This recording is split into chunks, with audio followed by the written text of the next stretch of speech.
అభివృద్ధికి ఆమడ దూరంలో కొమరవెల్లి మల్లన్న దేవస్థానం. వసతులు లేక భక్తుల కష్టాలు. ప్రముఖ పుణ్యక్షేత్రం కొమరవెల్లి మల్లికార్జున స్వామి దేవస్థానం అభివృద్ధికి నోచుకోక కనీస వసతులు లేక భక్తులు తీవ్ర ఇబ్బందులు పడుతున్నారు. ఆలయానికి ఏటా కోట్ల ఆదాయం వస్తూ ఉన్నా అధికారులు వసతులు కల్పించడంలో విఫలమయ్యారని భక్తులు ఆగ్రహం వ్యక్తం చేస్తున్నారు. ఆలయ ప్రాంగణంలో పారిశుద్ధ్య లోపం తీవ్రంగా ఉంది.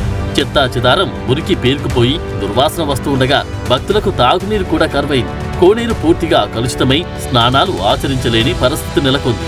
ముఖ్యంగా మెట్ల ద్వారం వద్ద సీలింగ్ పెచ్చులు ఊడిపడుతూ ఉండడంతో ప్రమాదకరంగా మారింది.